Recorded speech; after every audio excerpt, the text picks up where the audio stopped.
श्री गणपति का ध्यान कर, जपो गौ मात का नाम, इनके सुमरन मात्र से खुश होवेंगे श्याम।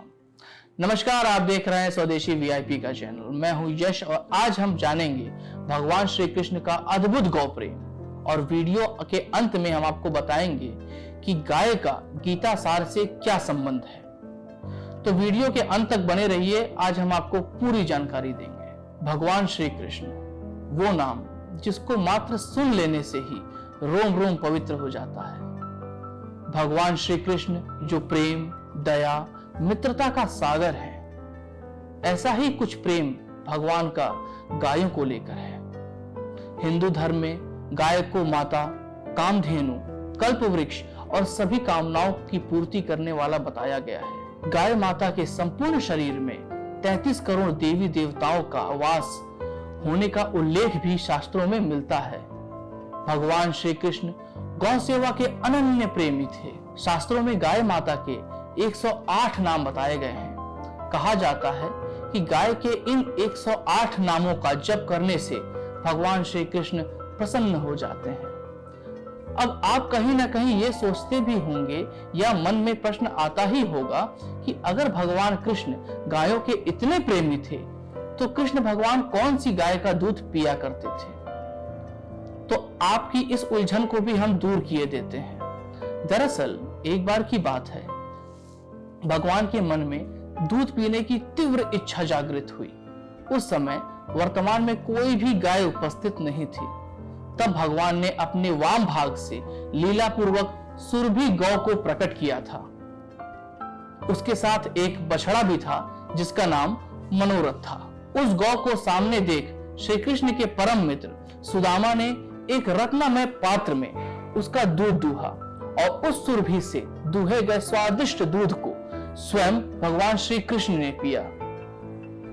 मृत्यु तथा बुढ़ापा को हरने वाला वह दूध अमृत से भी बढ़कर था। सहसा दूध का वह पात्र भगवान के हाथ से छूट करके गिर पड़ा और पृथ्वी पर सारा दूध फैल गया। उस दूध से वहां एक सरोवर बन गया। गोलोक में क्षीर सरोवर के नाम से आज वो जाना जाता है।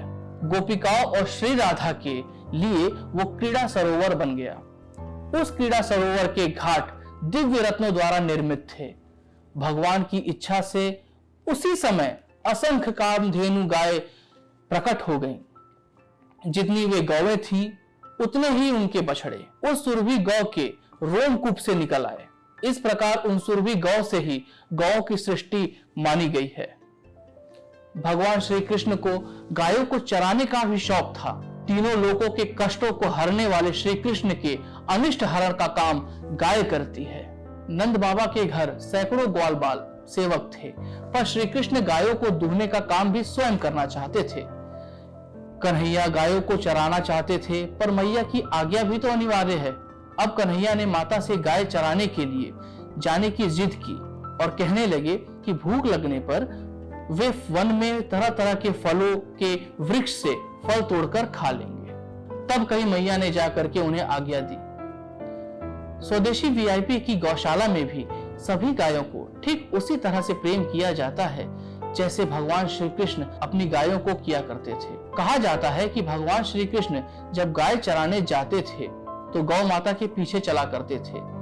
गायों के खुरों से उड़ने वाली धूल भगवान के मस्तक पर गिरती थी। तब उन मस्तक पर गौचारण लीला से उठी गौधुली ऐसी लगती थी जैसे मानो नील कमल का पराग हो। आप सभी ने गोपाष्टमी का नाम तो सुना ही होगा और आप में से बहुत से लोग गोपाष्टमी मनाते भी होंगे। पर क्या आप जानते हैं गोपाष्टमी मनाई क्यों जाती है? तो इसका पूरा जवाब हम आपको देते हैं और पूरा संक्षेप में नहीं, विस्तृत रूप से आपको हम बताएंगे कि आखिर गोपाष्टमी मनाई क्यों जाती है। वैसे तो भगवान जो भी कार्य कर दे सब शुभ है, पर भगवान जो समय कोई कार्य करे वही शुभ मुहूर्त बन जाता है। कार्तिक शुक्ल अष्टमी को गोपाष्टमी के रूप में मनाया जाता है। इस दिन भगवान श्री कृष्ण ने गौचारण की लीला को शुरू किया था। गाय को गौ माता भी कहा जाता है। पुराणों के अनुसार कार्तिक शुक्ल अष्टमी के दिन मां यशोदा ने भगवान श्री कृष्ण को गौ चराने के लिए जंगल में भेजा था। भगवान श्री कृष्ण को केवल गायों से ही नहीं अपितु गौरस, गौदूध, दही, मक्खन आदि से भी अद्भुत प्रेम था।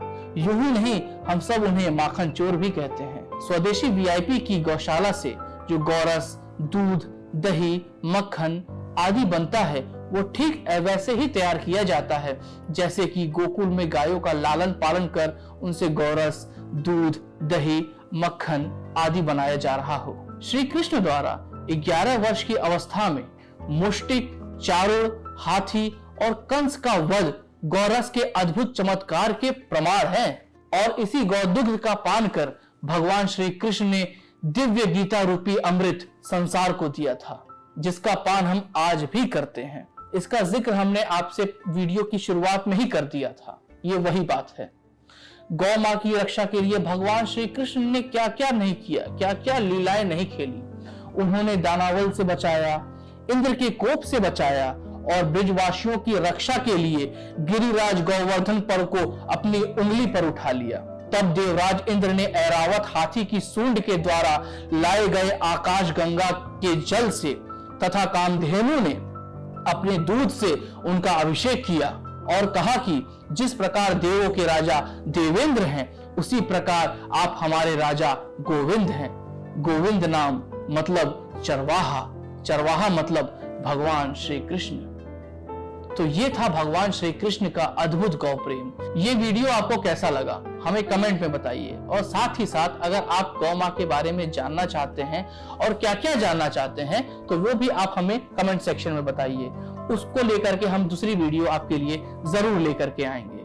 हमारे चैनल को सब्सक्राइब कीजिए, लाइक कीजिए और शेयर कीजिए। धन्यवाद।